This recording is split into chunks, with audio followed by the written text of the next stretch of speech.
Natural Language Processing merupakan bidang studi kecerdasan buatan atau AI yang berfokus antara komputer dan bahasa manusia.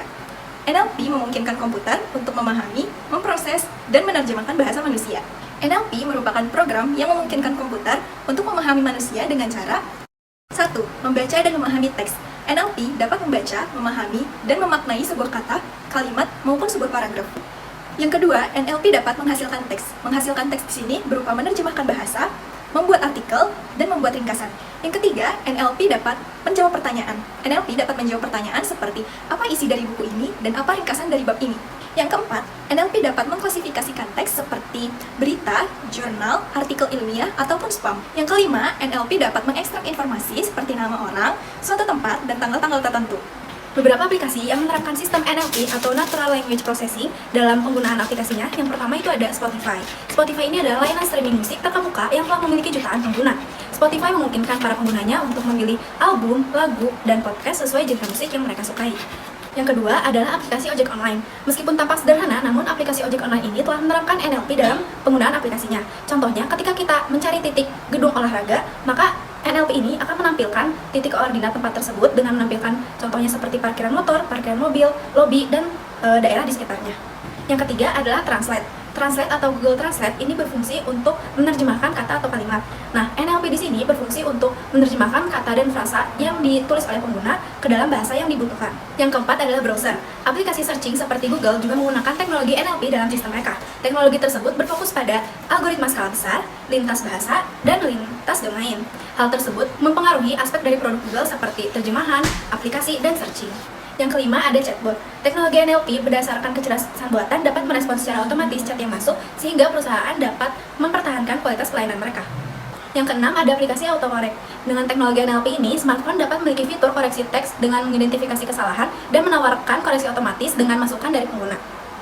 Yang ketujuh di sini ada Google Maps. Google Maps ini adalah aplikasi pencari lokasi yang telah menerapkan NLP dalam sistem mereka. NLP di sini berperan dalam menampilkan citra satelit, foto udara, keadaan lalu lintas dalam waktu nyata, dan peta jalan. Yang kedelapan dan yang terakhir di sini ada email. Email adalah aplikasi berkirim pesan yang telah menerapkan sistem NLP dalam penggunaannya. Sistem NLP ini berperan untuk mengidentifikasi pesan-pesan yang masuk dan dapat mendeteksi pesan spam, lalu dapat memindahkannya ke folder spam agar kita tidak perlu membacanya. Berikut adalah penerapan NLP dalam bidang gizi. Selamat menyaksikan! Silakan masuk. Ini sih Bu. Iya. Silakan duduk.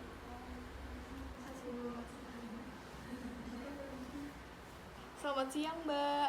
Apa betul Mbaknya ini atas nama Mbak Salma? Siang Bu, iya betul, nama saya Salma. Oke baik. Apa kabar nih Mbak Salma? Alhamdulillah Bu, baik.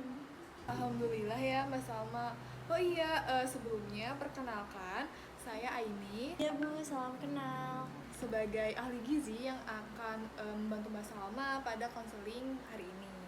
Oke, Mbak Salma akhir-akhir ini kesibukannya apa nih?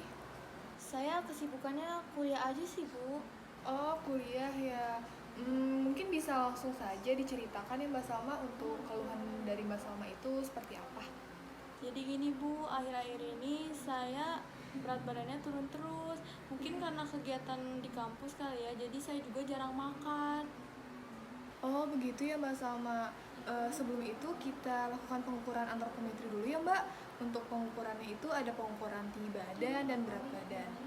Bu, Sebelum diukur berat badannya, apa Mbak Salma ada mengantongi sesuatu mungkin atau memakai perhiasan? tidak. Oh tidak, oke. Boleh silahkan naik. Oke. Untuk pandangannya bisa lihat ke depan Mbak Salma. Oke, baik. Sudah. Selanjutnya pengukuran tinggi badan ya Mbak Salma. Oke, sudah. Baik Mbak Salma, setelah melakukan pengukuran antropometri tadi, bisa saya ketahui ya Mbak Salma, untuk berat Mbak Salma itu 40 kg dan tinggi badan Mbak Salma itu 155 cm. Setelah saya hitung, status gizi Mbak Salma itu termasuk status gizi kurang. Kok bisa ya Bu? Terus saya harus gimana Bu? Sebelumnya saya izin tanya ya Mbak Salma, Untuk pola makan atau kebiasaan makan Mbak Salma sehari-hari itu seperti apa ya? Kadang-kadang sih Bu kalau makan, terus juga saya tuh banyak kegiatan di kampus, kan saya juga ikut organisasi ya. Terus juga kadang-kadang mak saya kambuh. Oh, seperti itu ya Mbak Salma. Jadi itu yang menyebabkan Mbak Salma memiliki status gizi kurang. Karena Mbak Salma ini kan jarang makan ya, terus juga memiliki kesibukan di kampus seperti itu. Nah, saran saya ya Mbak Salma untuk melakukan diet tinggi energi tinggi protein. Jadi untuk diet tinggi energi tinggi protein ini adalah diet dengan mengonsumsi makanan yang mengandung tinggi energi atau kalori dan makanan yang mengandung tinggi protein. Nah, contohnya itu seperti nasi Mbak Salma. Nah, kalau misalkan Mbak Salma bosen nih mengonsumsi nasi setiap hari, Mbak Salma bisa menggantinya dengan mengonsumsi singkong, ubi, kentang, dan lainnya. Nah, untuk makanan yang tinggi protein itu seperti ini Mbak Salma, daging sapi, daging ayam, terus juga ada protein nabatinya, itu ada tahu tempe, lalu ada sayur dan buahnya juga, seperti itu. Intinya Mbak Salma itu harus mengkonsumsi makanan yang beragam. Oh begitu ya Bu, mulai sekarang saya akan melakukan pola hidup yang lebih sehat seperti yang disarankan oleh Ibu. Baik Mbak Salma, saya punya saran lagi ya Mbak Salma. Jadi Mbak Salma, saya sarankan untuk mendownload aplikasi kalkulator IMT seperti yang sudah saya perlihatkan. Jadi kalkulator IMT ini adalah aplikasi yang digunakan untuk mengukur status gizi Mbak Salma. Jadi Mbak Salma bisa memantau status gizi Mbak Salma secara mandiri. Nah, cara menggunakannya yaitu Mbak Salma bisa memasukkan usia Mbak Salma itu berapa, contohnya 9 tahun, lalu tinggi Mbak Salma tadi itu 155 ya, dan beratnya itu 40 kg. Nah, di sini langsung muncul ya Mbak Salma untuk IMT Mbak Salma itu 16,6, dan 16,6 ini termasuk kategori kurang Mbak Salma. Untuk pemakaiannya seperti itu. Lalu Mbak Salma untuk kategori normalnya itu bisa dilihat di sini Mbak Salma sudah tertera yaitu 18,5 sampai 24,9 seperti itu. Oh begitu ya Bu, ternyata sangat mudah ya Bu. Iya Mbak Salma, betul sekali. Jadi saya sarankan sekali Mbak Salma untuk mendownload aplikasi kalkulator IMT ini untuk memudahkan Mbak Salma memantau status gizi Mbak Salma seperti itu.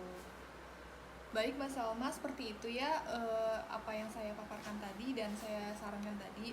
Lalu apakah ada yang ingin ditanyakan? Sudah cukup Bu, saya sudah paham.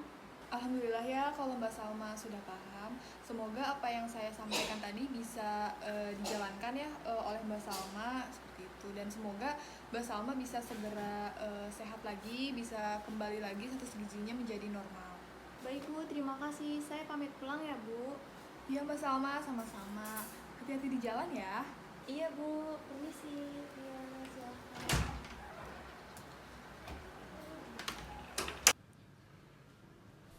Hai Salma. Hai, sini mampir dulu. Boleh? Udah lama kita nggak ketemu.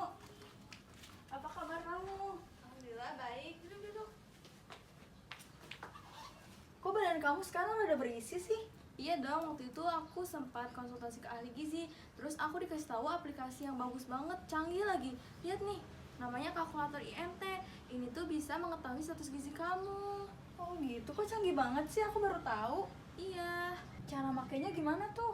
Ini gampang banget, kamu tinggal masukin usia, tinggi badan kamu, terus berat badan. Nanti hasilnya muncul di sini. Dan ini kategorinya, ada yang bobot rendah, terus sangat kurang, dan ini ada yang normalnya. Wow, canggih banget ya. Aku mau coba download ah. Ayo coba. Yang ini ya? Iya betul. Wah, nanti aku mau ngasih tahu ke keluarga aku juga ah. Boleh banget. Banyak ya infonya. Ini bermanfaat banget loh buat aku. Aplikasinya canggih banget. Iya, sama-sama. Semoga dipakai terus ya aplikasinya. Itu dia salah satu aplikasi NLP yang bisa diterapkan dalam bidang gizi, yaitu kalkulator IMT. Kalkulator IMT adalah salah satu aplikasi yang bisa memudahkan ahli gizi atau orang awam untuk mengetahui indeks massa tubuh seseorang tanpa menggunakan rumus tertentu. Sangat mudah bukan?